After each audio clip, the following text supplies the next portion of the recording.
আল্লাহ তাআলা 104 খানা আসমানি কিতাব নাজিল করেছেন। এই 104 খানা কিতাবের বিদ্যা ইলম আল্লাহ তাআলা কুরআনুল কারীমে দিয়েছেন, বলেন সুবহানাল্লাহ। 104 খানা কিতাবের ইলম আল্লাহ কুরআনুল কারীমের মধ্যে দিয়ে দিয়েছেন।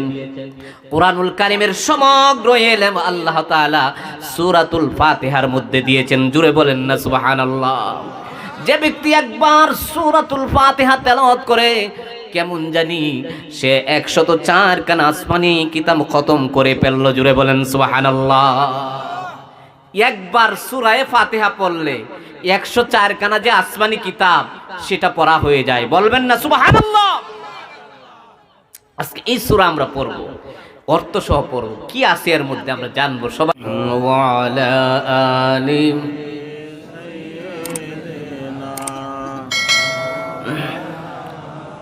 একটু আওয়াজ দিয়ে পড়েন আল্লাহুম্মা সাল্লি আলা সাইয়্যিদিনা মাওলানা মুহাম্মদ ওয়া আলা আলি সাইয়্যিদিনা মাওলানা। শেষ কিতাবের রাসূল হয়ে আসলেন আপনি ধরা তলে, ইহুদিরা করলো দুশমনি, ইহুদিরা করলো দুশমনি, দিনের দাওয়াত দিয়েছেন বলে আল্লাহুম্মা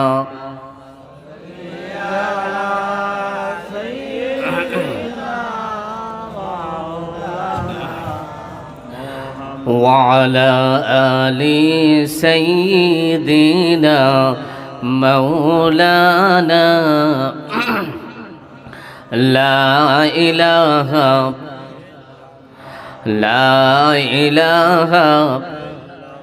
সবাই আমার কাছে আসেন। এই যে পাকা জায়গায় কিন্তু শয়তান বসা, আসেন সবাই কাছে চলে আসেন, আসেন সকলেই কাছে আসেন, আমার কাছে আসেন। লা ইলাহা, আসেন বাবাজি বন্ধুরা আসেন। লা ইলাহা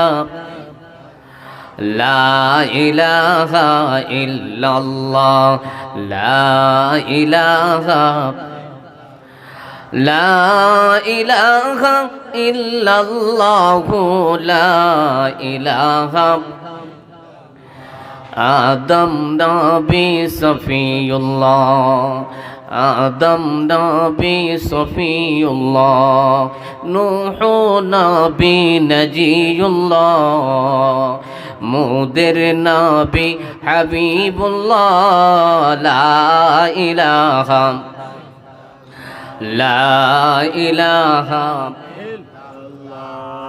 লা ইলাহা লা ইলাহা ইল্লাল্লাহু, লা ইলাহা লা ইলাহা ইল্লাল্লাহু মুহাম্মাদুর রাসূলুল্লাহ সাল্লাল্লাহু আলাইহি ওয়াসাল্লাম। বালাগাল উলা বিকামালিহি কাশাফাত দুজা বিজামালিহি হাসুনাত জামিউ খিসালিহি সাল্লু আলাইহি ওয়া আলিহি।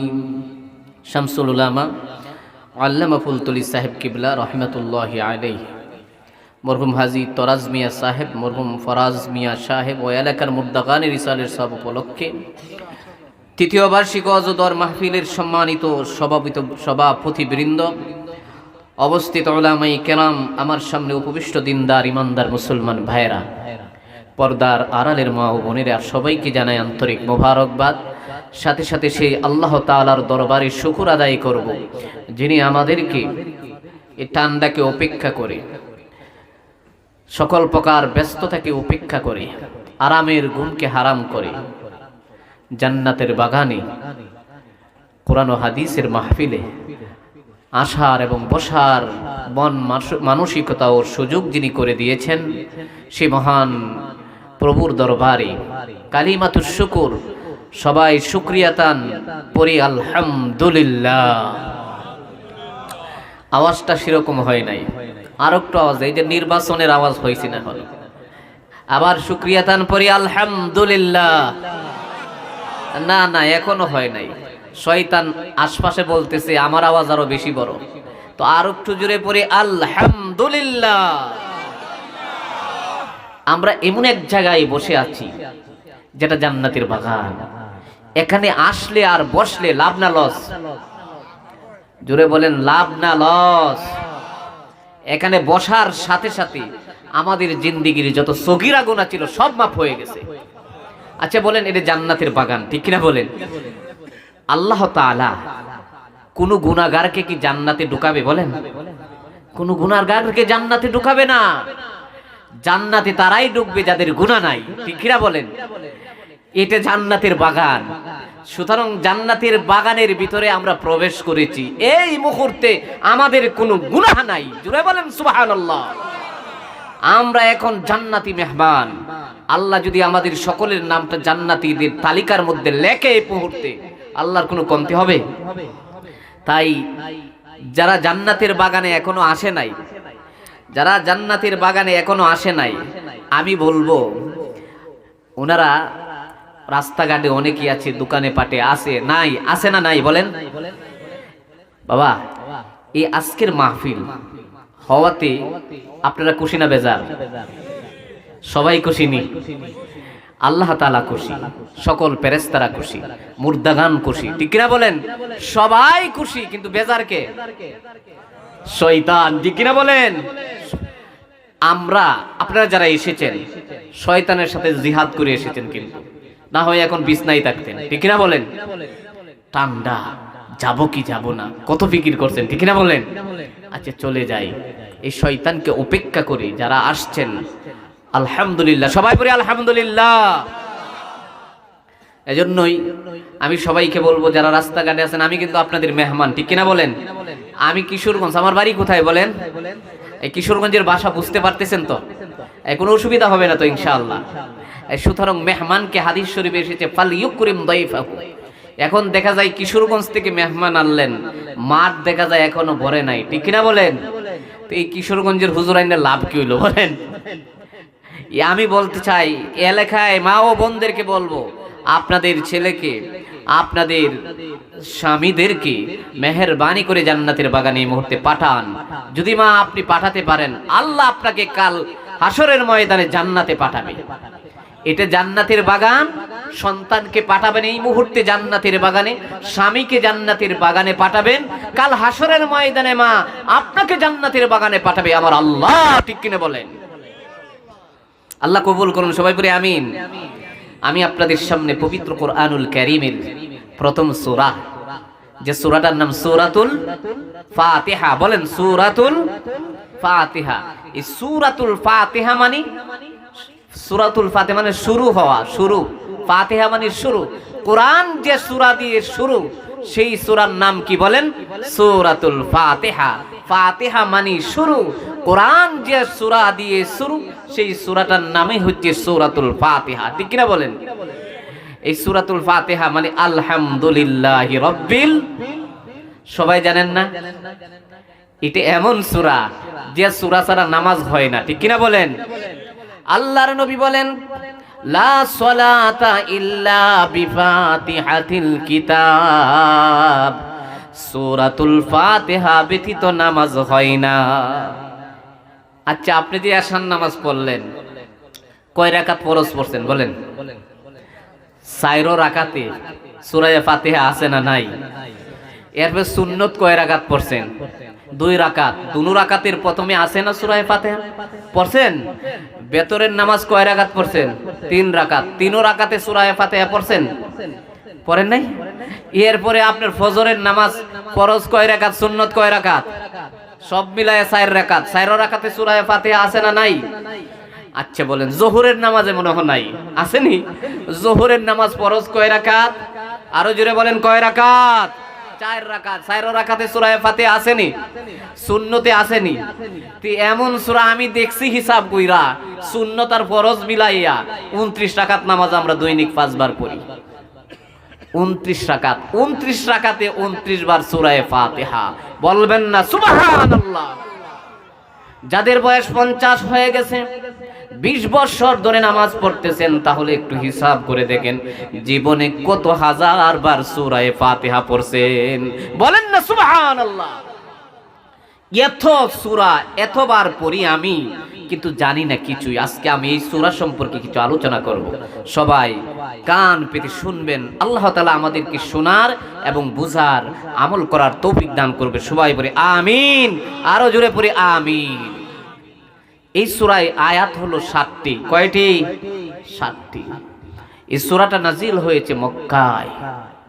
এই সূরা এমন সূরা, নবীজি বলেছেন মৃত্যু ব্যতীত সকল রোগের ঔষধ সূরাতুল ফাতিহা। আরো জোরে বলেন, মৃত্যু ব্যতীত সকল রোগের ঔষধ সূরাতুল ফাতিহা। ও বাবাজি বন্ধুরা, আপনার ছেলে যদি পেটে ব্যথা হয়, মাথা ব্যথা হয়, সূরাতুল ফাতিহা মা আপনাকে বলে যায়, আপনাদেরকে বলে যায় 7 বার পড়বেন, পড়িয়া ফু দিবেন, পানিতে ফু দিবেন অথবা শরীরে ফু দিবেন, পানিটা খাওয়ায়া দিবেন। আল্লাহ তাআলা তাকে রোগ থেকে মুক্তি করে দিতে পারবে। পারেন কি পারেন না? সূরাতুল ফাতিহা এত ফজিলত। এই সূরাটা সবচাইতে ফজিলতপূর্ণ সূরা। দেখেন হযরত জাবের রাদিয়াল্লাহু তাআলা আনহু বলেন, আমি একদিন দেখলাম আমাদের নবী মুহাম্মদুর রাসূলুল্লাহ সাল্লাল্লাহু আলাইহি ওয়াসাল্লাম উনি ইস্তেনজা করে বের হয়েছেন। আমি ওনাকে সালাম দিলাম 3 বার। সালামের জবাব তিনি নেন নাই। সালামের জবাব না নিয়ে আল্লাহর নবী তার ঘরে প্রবেশ করলেন। জাবের রাদিয়াল্লাহু তাআলা আনহু বলেন, আমি বড় চিন্তিত হয়ে গেলাম। নবীজিকে আমি 3 বার সালাম দিলাম, আমার সালামের জবাব দেয় নাই কেন? সালামের জবাব না দিয়ে নবী দেখা ঘরের ভিতরে চলে গেলেন। আমি বড় চিন্তিত। কিছুক্ষণ পর দেখি আমাদের নবী মুহাম্মদুর রাসূলুল্লাহ সাল্লাল্লাহু আলাইহি সাল্লাম ঘর থেকে বের হলেন। আমি যে আগে 3 বার সালাম দিয়েছিলাম, আমার 3 বার সালামের জবাব নবীজি লইলেন। লইয়া আবার আমাকে ডাক দিলেন, জাবের কাছে আসো, কাছে আসো। আমি তোমাকে এমন একটি সূরার কথা বলবো যে সূরাটি পবিত্র কোরআনুল কারীমের শ্রেষ্ঠ সূরা।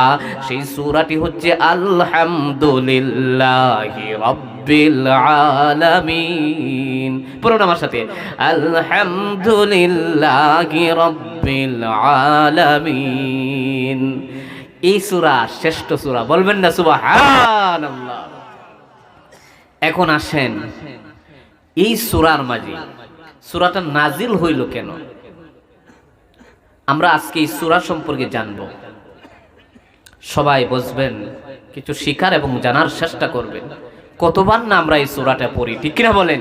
কতবার পড়তেছি।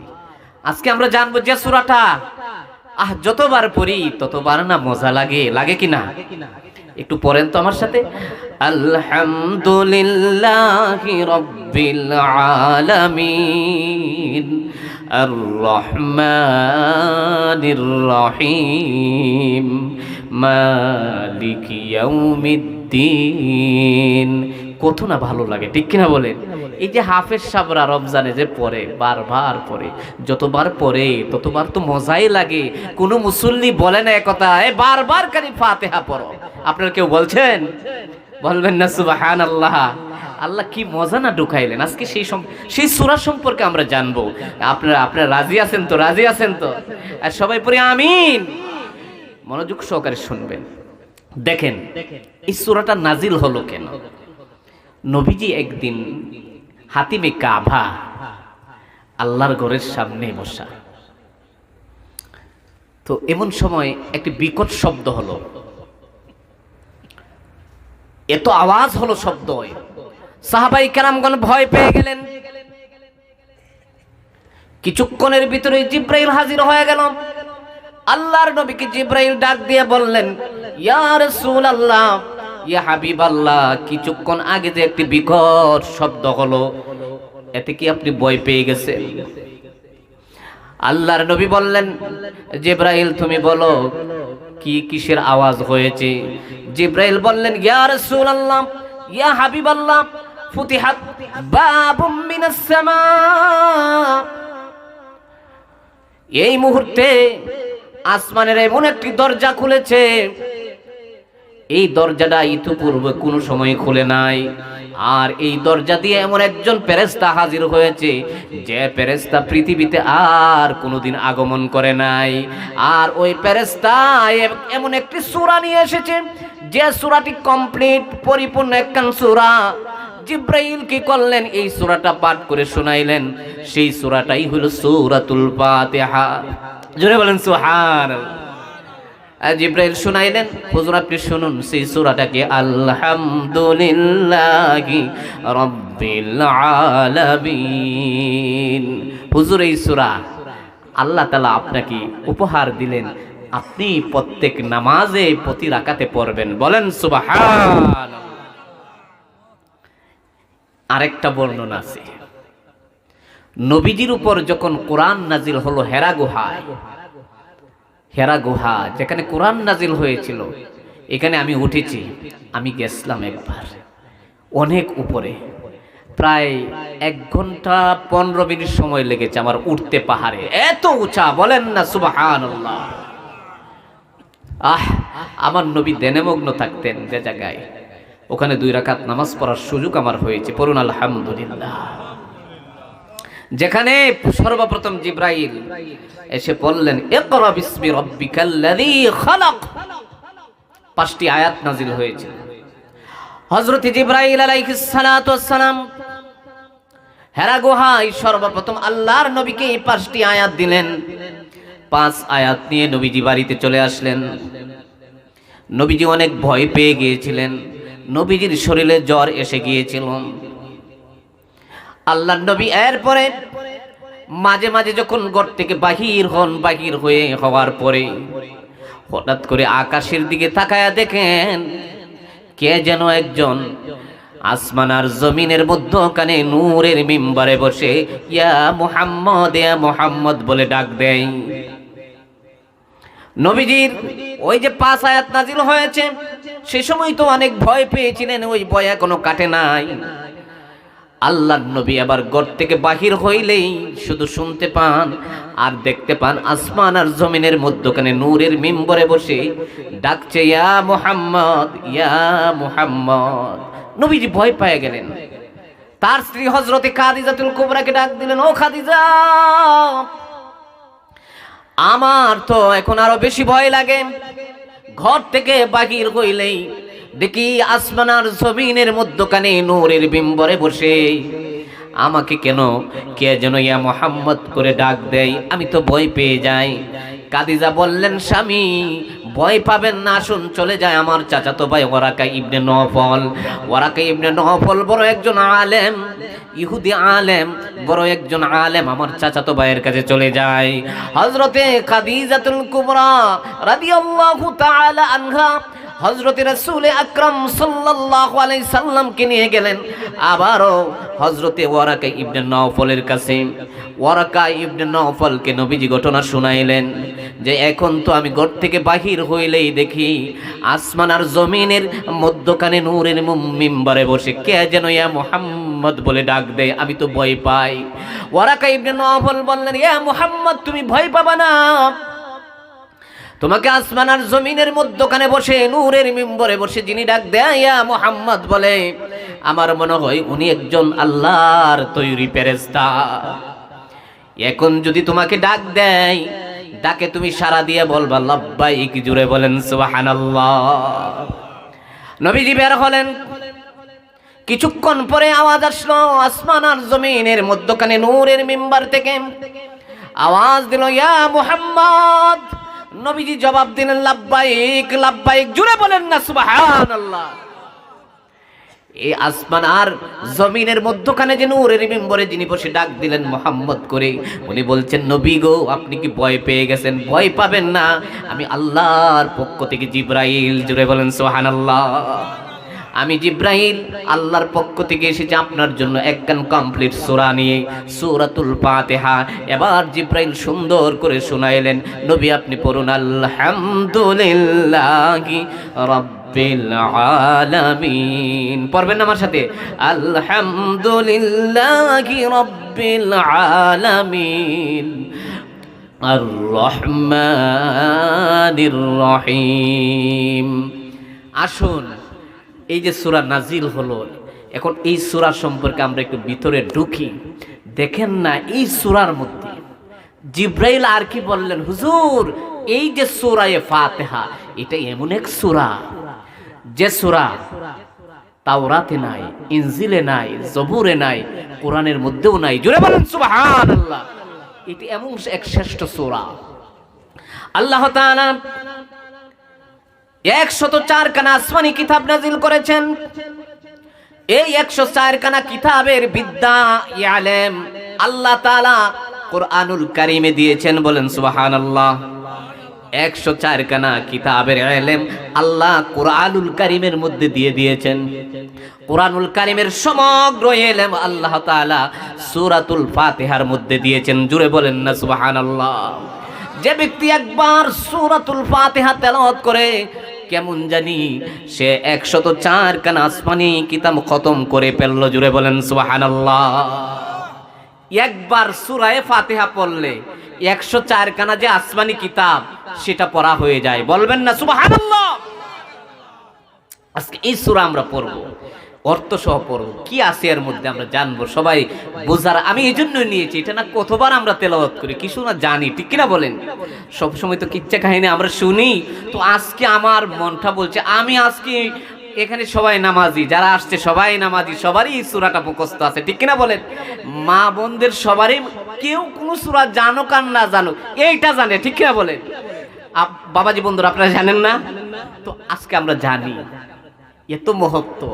5 ওয়াক্ত নামাজে দাঁড়ায় আল্লাহু আকবার শুরু করে দেয় আলহামদুলিল্লাহি রাব্বিল আলামিন, ঠিক কিনা বলেন? একটু জানি। আপনারা কি বুঝতে কষ্ট হচ্ছে? বোঝা যাচ্ছে বাবাজি বন্ধুরা? আলহামদুলিল্লাহ। আসুন আল্লাহ কি বলছেন দেখেন, আলহামদুলিল্লাহি রাব্বিল আলামিন। আমি কি বলছি দেখেন, আলহামদুলিল্লাহ।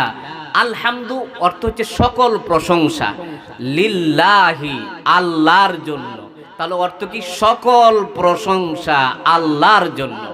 বলেন তো দেখি আলহামদুলিল্লাহ অর্থ কি? আলহামদুলিল্লাহ, সকল প্রশংসা কার জন্য? আরো জোরে বলেন, সকল প্রশংসা কার জন্য? আমরা কিছুক্ষণ আগে না বললাম, আমরা যেখানে বসতে পেরেছি এটা বড় নিয়ামত না আমাদের জন্য। সেজন্য আমরা শুকরিয়া তান কি পড়েছি বলেন তো দেখি, আলহামদুলিল্লাহ। এই যে বললেন, জানেন হাদিস শরীফে এসেছে, কোন বান্দা যদি আলহামদুলিল্লাহ একবার বলে, বলার সাথে সাথে তার আমল নামায় 1000 সব লেখা হয়ে যায়, 1000 গুনাহ মাফ হইয়া যায়। বলেন না সুবহানাল্লাহ। হাদিস শরীফে এটা এসেছে, কোন ব্যক্তি যদি সুবহানাল্লাহ একবার বলে, বলার সাথে সাথে মিজানটা অর্ধেক ভরে যায় সবে। মিজান মানে পাল্লা, পাল্লাটা অর্ধেক সবে ভরে যায়। যখন বলে আলহামদুলিল্লাহ, মিজানটা পুরা সবে পরিপূর্ণ হয়ে যায়। বলবেন না সুবহানাল্লাহ সুবহানাল্লাহ। যখন আল্লাহু আকবার বলে, বলার সাথে সাথে আসমান আর জমিনের মধ্যখানে যতটুকু পাকা জায়গা আছে সবে পরিপূর্ণ হইয়া যায়। বলেন সুবহানাল্লাহ। আলহামদুলিল্লাহ, সকল প্রশংসা আল্লাহর জন্য। আমরা কখন আলহামদুলিল্লাহ বলি? এই তো খাবার দাবারের পরে কি বলি বলেন তো দেখি, আলহামদুলিল্লাহ, সকল প্রশংসা আল্লাহর জন্য। কে খাওয়াইছে আমাকে? আল্লাহ খাওয়াইছে না? যিনি খাওয়াইছেন, একটা ভাত আমি বানাইতে পারবো না। পারবেন? পারবেন? একটা ধান আপনি বানাইতে পারবেন না। এই একটা মাছ আপনি বানাইতে পারবেন না। পারবেন? পারবেন। তো সুতরাং যিনি খাওয়াইলেন, প্রশংসা তো তারই জন্য, ঠিক না বলেন? কি বলি আমরা? আলহামদুলিল্লাহ। ঘুম থেকে ওঠার পর কি পড়ি বলেন তো? আলহামদুলিল্লাহিল্লাযী আহইয়ানা। পড়েন না আপনারা? কিন্তু আলহামদুলিল্লাহ তো আইছে, প্রথমে আলহামদুলিল্লাহ আইছে না? সকল প্রশংসা কার জন্য বলেন? বাবা আপনি যখন পোশাক পরবেন, পোশাক পরিধান করার পরে পরবেন আলহামদুলিল্লাহ। পারবেন? আলহামদুলিল্লাহ। দেখেন কোনো মানুষ যদি আপনার সামনে হাসি দেয়, হাসি বুঝেননি, হাসি দিলে আপনার শরীর থেকে কোটি কোটি রূপ বের হয়। বলেন সুবহানাল্লাহ। এই যে আপনি হাসি দিচ্ছেন নাক দিয়ে, অনেক রূপ বের হইতেছে। যদি আমরা দেখতাম তাহলে একজনের পাশে আর একজন দাঁড়াইতাম না, এত রূপ বের হয়। এই জন্যই নবীজি শিখাইছেন যখন তুমি হাসি দাও তখন পড়বে আলহামদুলিল্লাহ, কেননা তোমার দেহ থেকে অনেক রূপ বের হয়ে গেছে। বলেন না সুবহানাল্লাহ। আলহামদুলিল্লাহ। শুধু তাই নয়, আলহামদুলিল্লাহ বলবো কোথায়? আমরা প্রত্যেক নামাজের পরে আমরা পড়ি কিন্তু 33 বার সুবহানাল্লাহ পড়ি কিনা বলেন? 33 বার আলহামদুলিল্লাহ। আপনারা পড়েন? 34 বার আল্লাহু আকবার পড়েন কিনা? এটাও হাদিসে আছে। আজকে আপনাদেরকে আরেকটা নতুন আমল শিখাই দেব, যেটা এদের চাইতে সব বেশি। আপনি পড়বেন 33 বার সুবহানাল্লাহ, পড়ুন আমার সাথে সুবহানাল্লাহ।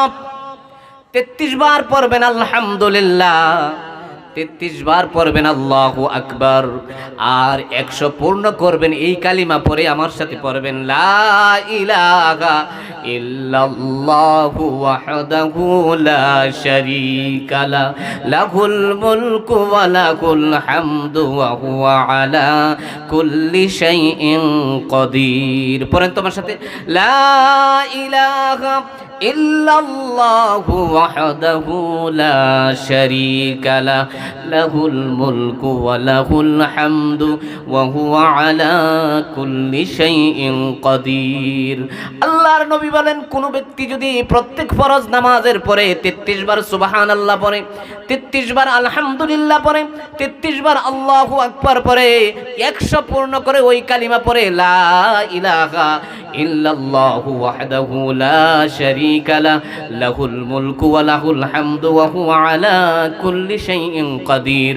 আল্লাহর নবী বলেন ওই ব্যক্তির গুনাহ যদি সমুদ্রের ফেনা পরিমাণ হয়, আল্লাহ তাআলা তার গুনাহ মাফ কইরা দিবে। বলেন সুবহানাল্লাহ।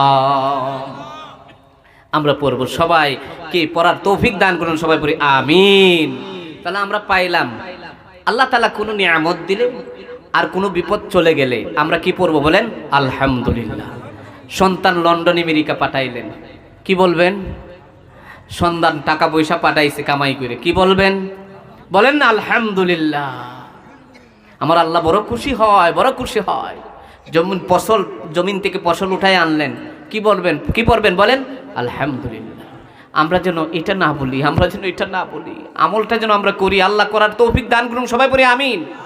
সামনে বাড়াই। আমি যদি আলহামদুলিল্লাহ শব্দটা নিয়ে যদি আমি ওয়াজ পড়ি, 1 ঘন্টা কিন্তু আলহামদু শব্দ দিয়ে আলোচনা করা যাবে। আমি আপনাদেরকে একটু সামনে নিয়ে যাই। আল্লাহর কালাম শুনেন, নবীজি কি বলছেন দেখেন। 3 জিনিসের দিকে তাকাইলে সব অটোমেটিক হইতে থাকে। বলেন না সুবহানাল্লাহ। দেখেন 1 নাম্বার, অনেকেই আছে কোরআন পড়তে পারে না। পারে? কোনো ব্যক্তি যদি কোরআন শরীফটা লইয়া খালি আরবি লাইনটা আয়াতগুলি খালি এইভাবে দেখে, পড়তে পারে না, খালি দেখতেছে, তার আমল নামাই সব লেখা হইতে থাকে। খালি তাকানোতে বলবেন না সুবহানাল্লাহ। দেখেন আল্লাহ আল্লাহ আল্লাহ।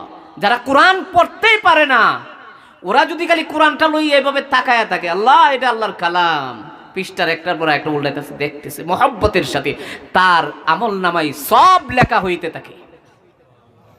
2 নাম্বার, আল্লাহর ঘর কানাই কাবা বাইতুল্লাহ, আল্লাহর ঘরের দিকে তাকায়া থাকলে বান্দার আমল নামাই সব লেখা হইতে থাকে।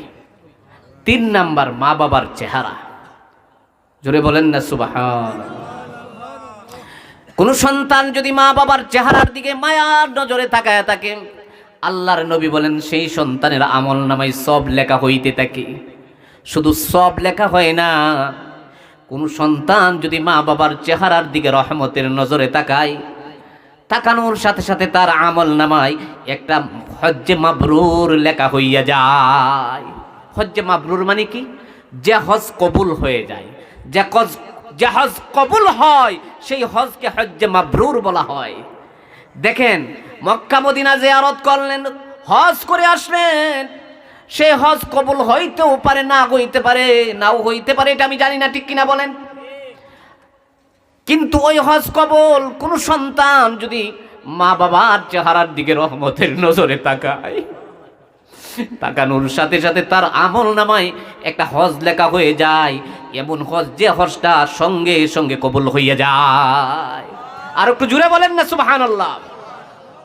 একজন সাহাবী জিজ্ঞাসা করলেন, ইয়া রাসূলুল্লাহ, ইয়া হাবিবাল্লাহ, মা বাবার চেহারার দিকে সন্তান যদি দৈনিক 100 বার তাকায়, আল্লাহ কি সেই সন্তানের আমল নামায় 100টা হজ লিখে দিবে?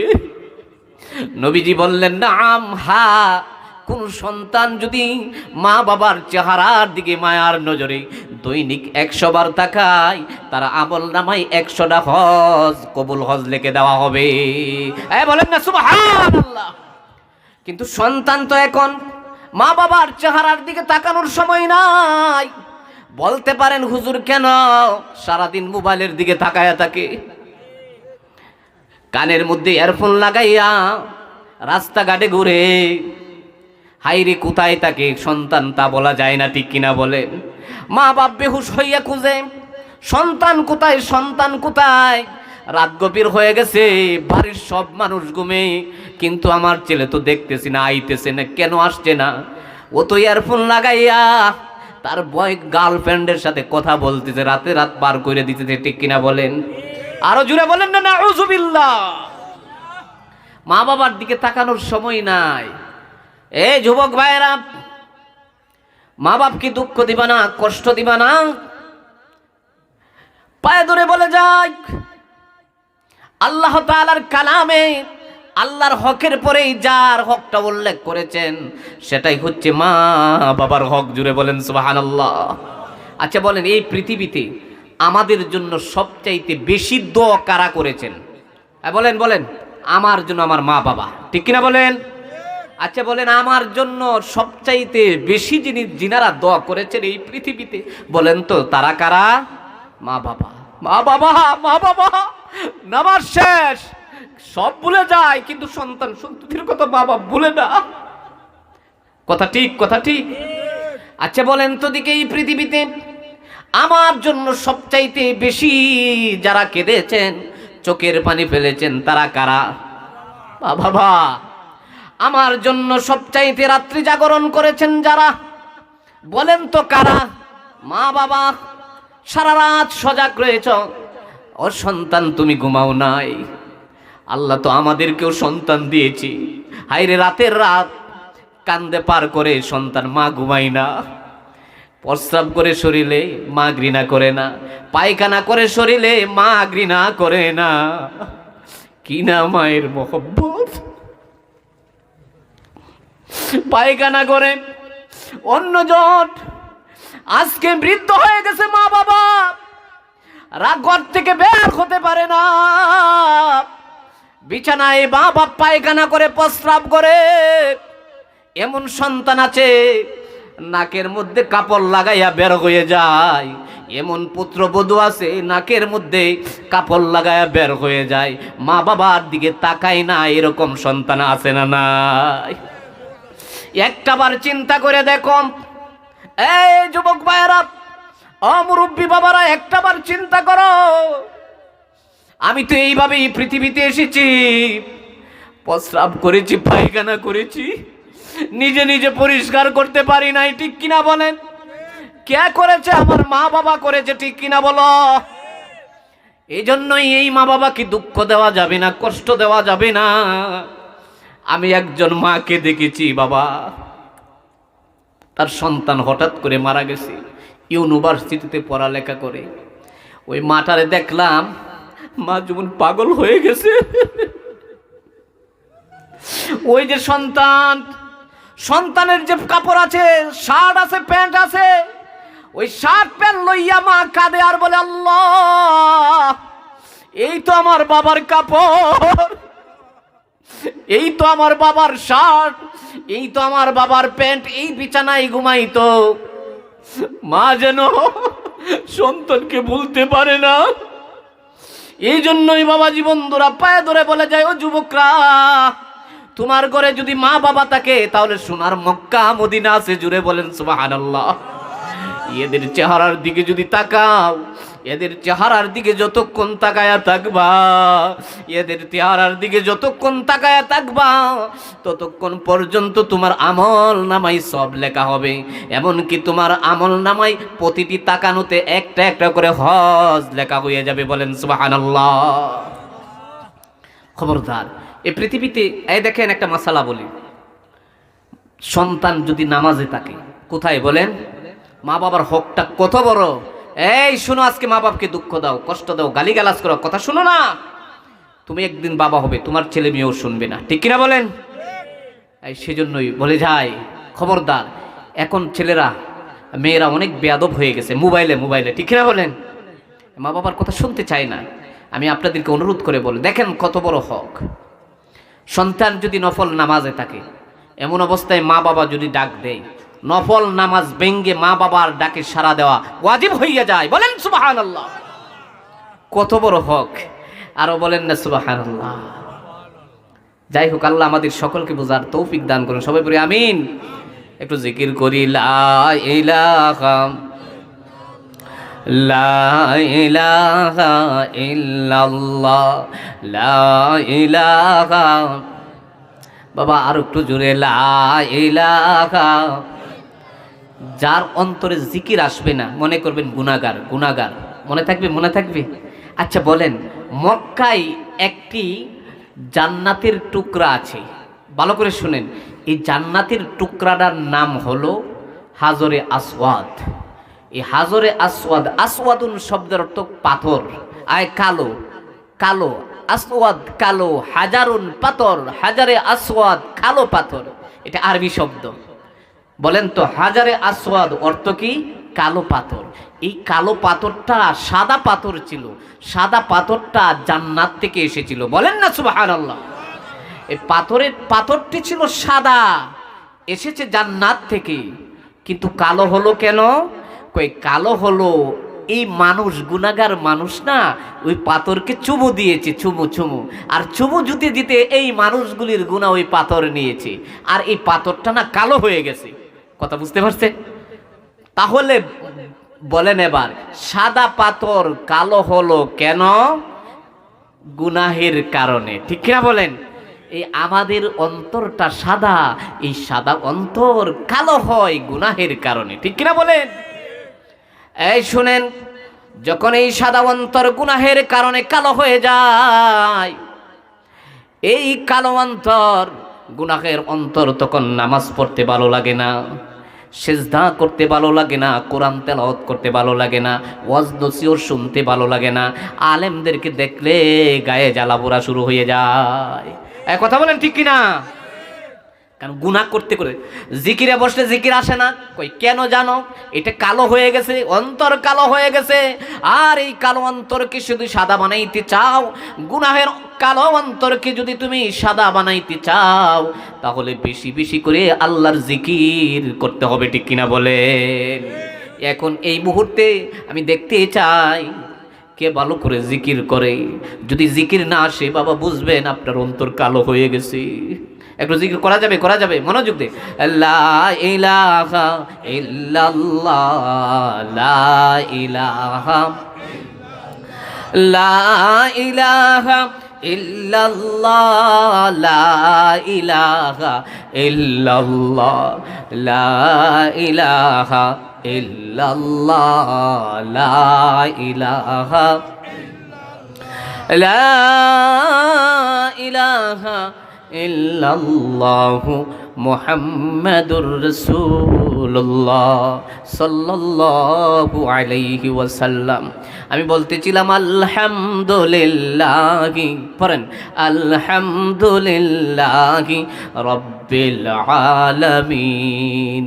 সকল প্রশংসা আল্লাহর জন্য, রব্বিল আলামিন, যিনি জগৎসমূহের রব, যিনি জগৎসমূহের প্রতিপালক।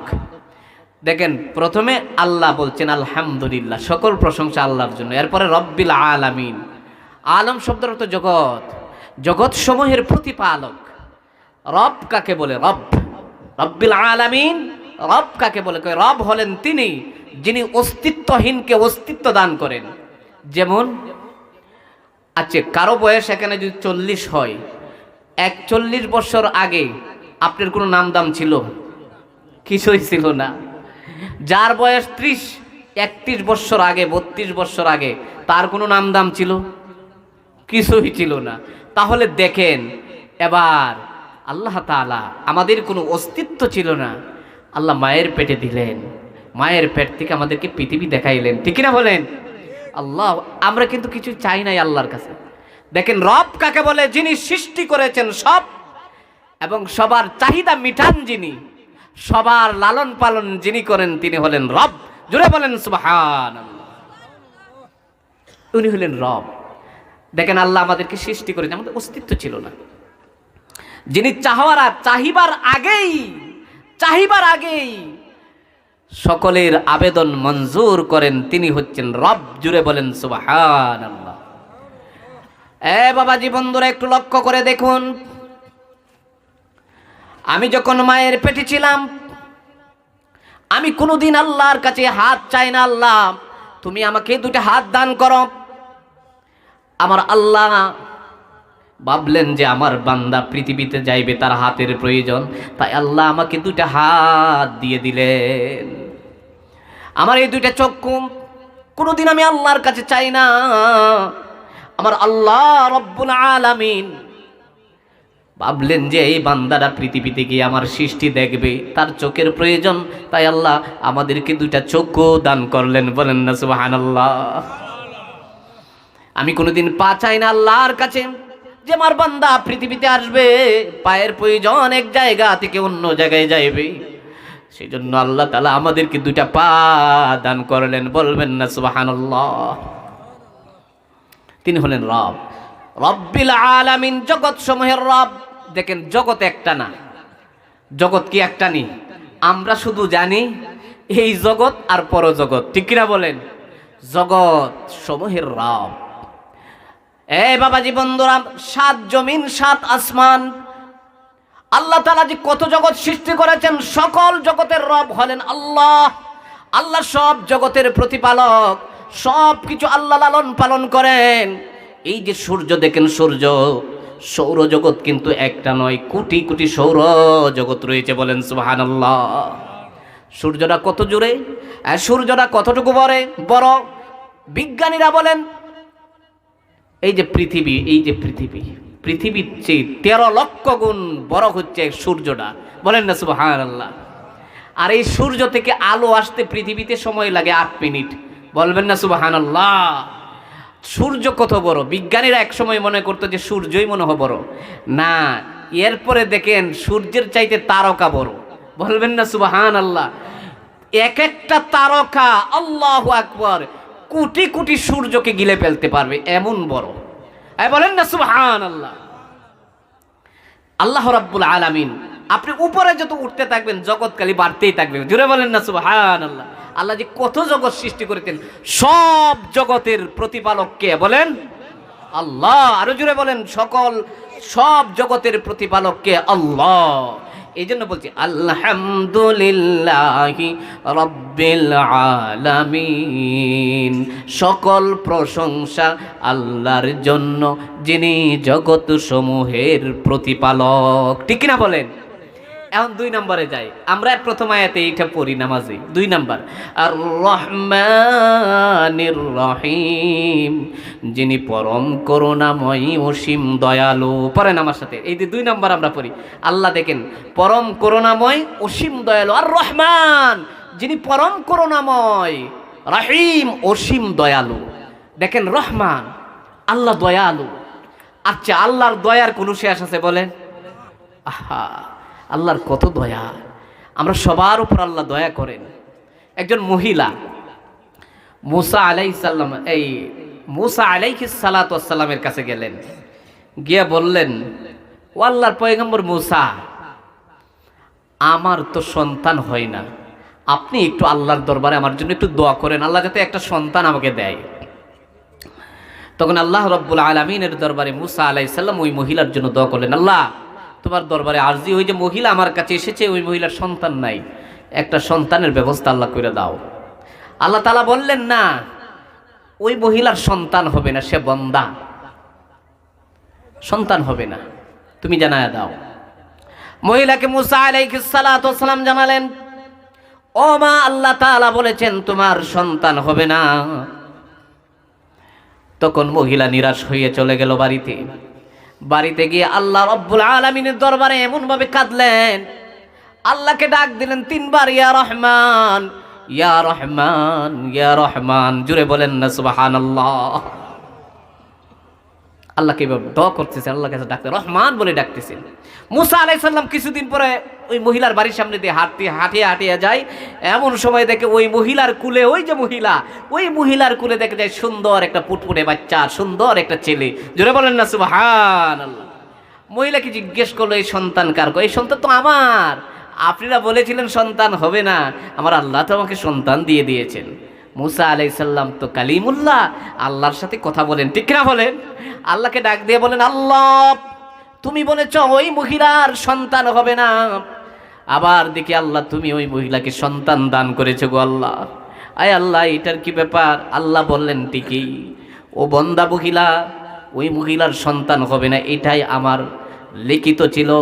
কিন্তু ওই মহিলা, আমি আল্লাহ রাব্বুল আলামিনকে এমনভাবে রাজি আর খুশি করে ফেলেছি, এই মহিলাটা নিরাশ হয় নাই। বাড়িতে গিয়ে আমাকে রহমান আর রহমান করে যখন ডাক দিল, তখন আমার আরশে আজিমরা কাঁপতে শুরু করলো। বলেন সুবহানাল্লাহ। আমার আরশ সুপারিশ করলো, আমি আর মঞ্জুর না করে পারলাম না। আমি আল্লাহ রাব্বুল আলামিনকে রহমান বলে ডাকার কারণে আমি ওই মহিলার উপর দয়া করেছি, তাকে আমি সন্তান দান করেছি। বলেন সুবহানাল্লাহ। আল্লাহ রহমান। দেখেন, এই পৃথিবীতে ভালো করে বুঝেন, সকলের জন্য আল্লাহ রহমান। হিন্দুর জন্য রহমান, বৌদ্ধর জন্য রহমান, এই একবারে সবার জন্য রহমান, দয়ালু, সবার উপর দয়া করতে সমানভাবে। দেখেন, আমরা যারা আল্লাহকে মানি, আমরার জমি জামা যা আছে, ফসল আমরার জমিনেই খালি হয় না, পাশে হিন্দুর ক্ষেতেও হয়। বলেন, হিন্দুর জমিনে হয়নি?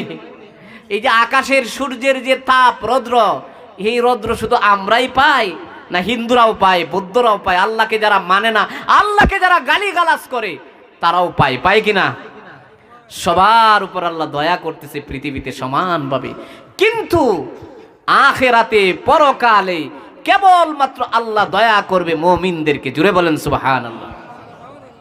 মুমিনরা যদি, ভালো করে শুনেন, মুমিনরা যদি গুনাহগার হয়, গুনার কারণে সে জাহান্নামে যাবে, কিন্তু আল্লাহ রাব্বুল আলামিন ওই মুমিনকে আবার কিছুদিন পরে শাস্তি দেওয়ার পরে আল্লাহ তাআলা মুমিন ঈমান থাকার কারণে আবার জাহান্নাম থেকে উঠায় আল্লাহ জান্নাত দিয়ে দিবে। বলেন সুবহানাল্লাহ। কিন্তু কোনো কাফেরকে দিবে না, কোনো কাফেরকে আল্লাহ তাআলা জান্নাত দিবে না, তার জন্য জান্নাত হারাম, ঠিক কিনা বলেন? এই জন্যই আমরা ভাগ্যবান, আল্লাহ তাআলা আমাদেরকে ঈমান দান করেছে, সেজন্য পড়ি আলহামদুলিল্লাহ। তাহলে আল্লাহ হলেন রহমান সকলের জন্য পৃথিবীতে, আর আখিরাতে কেবলমাত্র রহিম মুমিনদের জন্য। দেখেন, আল্লাহ তাআলা মুমিনদেরকে আখিরাতে মাফ করার জন্য কত সুযোগ খুঁজবে। হাদিস শরীফের মধ্যে এসেছে, দুইজন ব্যক্তির বিচার ফয়সালা করা হবে। একজনকে বলবে জান্নাতে যাও, আরেকজন মুমিনকে বলবে তুমি জাহান্নামে যাও, তোমার জন্য জাহান্নাম ফয়সালা হয়ে গেছে। যে ব্যক্তিকে জান্নাতের কথা বলবে, ওই মুমিন জান্নাতের দিকে চলে যাবে, আর যে মুমিনকে বলবে তুমি জাহান্নামের দিকে যাও, সে জাহান্নামের দিকে যাইবে আর পিছনে পিছনে তাকাইবে। আল্লাহ তাআলা ডাক দিয়ে বলবে, ও আমার বান্দা, তোমাকে জাহান্নামে যাওয়ার নির্দেশ দিয়েছি, কিন্তু তুমি জাহান্নামের দিকে যাচ্ছ বটে, কিন্তু পিছনের দিকে বারবার কেন তুমি তাকাও? তখন ওই ব্যক্তি বলবে, আল্লাহ, আমি সামনের দিকে জাহান্নামের দিকে যাচ্ছি, তোমার নির্দেশে, তুমি যে নির্দেশ দিয়েছো জাহান্নামের দিকে রওনা হয়ে গেছি, আর পিছনের দিকে বারবার তাকাই, তুমি না রহিম, তুমি না রহিম, দেখি তুমি আমার উপর দয়া করো কিনা। বলেন না সুবহানাল্লাহ। সামনের দিকে যাচ্ছি জাহান্নামের, তোমার নির্দেশ পালন করছি, আর পিছনের দিকে তাকাই তোমার দয়া। তুমি তো রহিম, তুমি তো রহিম। আল্লাহ তখন ওই মুমিনকে ডাক দেবে, আয় রে আমার বান্দায় আয়, আমি আল্লাহ তাআলা তোর প্রতি খুশি হয়ে গেলাম, যা আমি আল্লাহ তোরে জান্নাতের মালিক বানায়া দিলাম। বলেন সুবহানাল্লাহ। ঈমান থাকার কারণে। শুধু তাই নয়, মেরাজের রজনীতে নবী জান্নাতে ঢুকলেন। জান্নাতের ভিতরে ঢোকার পরে নবীজি দেখেন একজন যুবক হাসতেছে। আল্লাহর নবী এবার জিব্রাইলকে জিজ্ঞেস করলেন, জিব্রাইল ওই যুবকটা হাসতেছে কেন?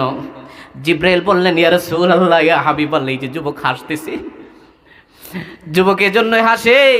যুবককে জিজ্ঞাসা করলো, হাসো কেন? যুবক ডাক দিয়ে বলে, আমি এই জন্যই হাসতেছি, আমি তো অনেক আমল করেছি পৃথিবীতে, কিন্তু দেখলাম আমার আল্লাহ আমার সব আমল কবুল করে নাই, একটা আমল কবুল করছে। কই কোনটা? কই আমি একদিন রাস্তা দিয়ে হেঁটে যাই, মানুষ চলাচলের পথে দেখলাম একটা গাছের ডাল রাস্তার মধ্যেখানে পড়ে আছে। আমি কি করলাম, এই রাস্তার ডালটা একটু সরাইয়া দিলাম যাতে মানুষ সহজে রাস্তা পার হয়ে যেতে পারে। আমার আল্লাহ তাআলা আমার এই কাজটাকে পছন্দ করেছেন, আর এই কাজের উসিলায় আল্লাহ আমাকে জান্নাতের মালিক বানায়া দিছে। বলেন না সুবহানাল্লাহ। একটু মুমিন, মুমিনদের জন্য রহিম, আল্লাহ দয়ালু। বাবা জীবন ধরা শুনেন, নবীজির জামানায় একজন মহিলা মসজিদ ঝাড়ু দিত, মসজিদ। মহিলাটা হঠাৎ মারা গেল, তাকে কবরে দিয়ে দেওয়া হলো, দাফন করে দেওয়া হলো। দাফনের পরে আল্লাহর নবীকে জানানো হলো। আল্লাহর নবী সাহাবীদেরকে জিজ্ঞেস করলেন, ও আমার সাহাবীরা, ব্যাপার কি? ওই যে মহিলাটা ঘর ঝাড়ু দিতে, এই মহিলার খবর কি? ব্যাপার কি? মহিলা কোথায়? কই মহিলা তো মারা গেছে। কই তাই নাকি? আল্লাহর নবী সাহাবীদেরকে নিয়ে চললেন ওই মহিলার কবরের পাশে। কবরের পাশে দাঁড়াইয়া আল্লাহর নবী তো এমন নবী, আমাদের নবী, মাটির নিচে কি হচ্ছে তাও নবী দেখতে পারেন, ঠিক কিনা বলেন? মাটির উপরে যেমনে দেখেন নবী আমার, মাটির নিচে কি হচ্ছে, কবরে কি হচ্ছে তাও আল্লাহ তাআলা দেখান, ঠিক কিনা বলেন? আপনাদের বিশ্বাস হয়? আপনারা ঘুমাইয়া গেছেন, ঠিক কিনা বলেন? দেখেন পৃথিবীতে যে অবস্থা আসছে, ওয়াজ মাহফিল বন্ধ করার ষড়যন্ত্র চলছে, ঠিক কিনা বলেন? আওয়াজ বন্ধ করলে হবে না, আমাদের আওয়াজ বন্ধ হবে না, ঠিক কিনা বলেন? ওয়াজ মাহফিল বন্ধ করার চক্রান্ত চলছে বাংলার জমিনে, ঠিক কিনা বলেন? কারণ এখন নাকি গান বাজনা কমে গেছে, ঠিক কিনা বলেন? ওয়াজ মাহফিল বেড়ে গেছে। আলহামদুলিল্লাহ, ওয়াজ তো বাড়বেই, ঠিক কিনা বলেন? আমরা নবী প্রেমিক, আল্লাহ প্রেমিক, ওলি প্রেমিক, ঠিক কিনা বলেন? দেশে সে আল্লাহ প্রেমিক, নবী প্রেমিক আছে, ওলি প্রেমিক আছে, সেই দেশে তো ওয়াজ মাহফিল বেশি হবে, ঠিক কিনা বলেন? তোমরা যতই চেষ্টা করো না কেন, ওয়াজ মাহফিল বন্ধ করতে পারবে না, ঠিক কিনা বলেন? আপনারা কি ওয়াজ মাহফিল বন্ধ করার পক্ষে? এই যে ওয়াজ শুনতেছেন, ভালো লাগেনি? ভালো। ওয়াজ মাহফিল না থাকলে আমি বলি কি জানেন, এই এলাকার বিভিন্ন এলাকার মানুষগুলি ওয়াজ মাহফিল যদি না থাকে, তাহলে মানুষ আরো চুর হবে, বাটপার হবে, সিটার হবে, ঠিক কিনা বলেন? আরো খারাপ কাজে লিপ্ত হয়ে যাবে। এই ওয়াজের কারণেই এই পৃথিবী টিকে আছে, ঠিক কিনা বলেন? আর এই ওয়াজটা বলবেন না হুজুরদের কাজ, হুজুরদের কাজ নয়, এটা নবীদের কাজ। জুড়ে বলেন সুবহানাল্লাহ। হুজুররা নবীদের কাজ করতেছে, বলবেন না সুবহানাল্লাহ? তাই আসুন, আমরা যারা বাহিরে আছি সবাই বসে যায়, আল্লাহ আমাদের সকলকে কবুল করুন, সবাই বলি আমিন। তাহলে আল্লাহ রাব্বুল আলামিন দেখেন, ওই মহিলা, আমি বলতেছিলাম, ওই মহিলার কবরের পাশে নবী দাঁড়াইলেন, দাঁড়াইয়া মহিলাকে সালাম দিলেন। মহিলাটা না কবরের ভেতর থেকে সালামের জবাব দিল। জোরে বলেন সুবহানাল্লাহ। আল্লাহর নবী মহিলাকে জিজ্ঞাসা করলেন, ও মা, কবর তোমার সাথে কেমন ব্যবহার করেছে? মহিলা ডাক দিয়ে বলে, আল্লাহ তাআলা আমার সাথে ভালো ব্যবহার করেছে, কবর আমার সাথে ভালো ব্যবহার করেছে। ও আল্লাহর পয়গম্বর, ওগো নবীজি, আল্লাহ তাআলা আমার কোনো আমল কবুল করে নাই, একটা আমল কবুল করেছে। কই কোনটা? আমি যে আল্লাহর ঘর মসজিদ ঝাড়ু দিতাম, এইটা আল্লাহর কাছে বড় মায়া লেগেছে, আল্লাহ তাআলা এইটাকে জরিয়া করে আমাকে মাফ করে দিছে। বলেন সুবহানাল্লাহ। হাসরের ময়দানে মুমিনকে মাফ করার জন্য আল্লাহ তাআলা সুযোগ খুঁজবে, দেখি কি আছে তার, কিন্তু কাফেরের জন্য হবে না, ঠিক কিনা বলেন? এই জন্য আল্লাহ বলছেন, আর রহমানু ফিদ দুনিয়া, দুনিয়াতে আল্লাহ সকলের জন্য রহমান, সকলের জন্য রহমান। কিন্তু আখিরাতে কেবলমাত্র মুমিনদের জন্য রহিম হবেন। মুমিনরা যত গুনাহগারই হোক না কেন, মুমিনদেরকে গুনার জন্য জাহান্নামে দেওয়া হবে। শেষ পর্যন্ত আল্লাহ তাআলা এই মুমিনদেরকে জাহান্নাম থেকে উঠায়া ঈমান থাকার কারণে জান্নাত দিয়ে দিবে, বলেন সুবহানাল্লাহ। কিন্তু কাফেরদের সেই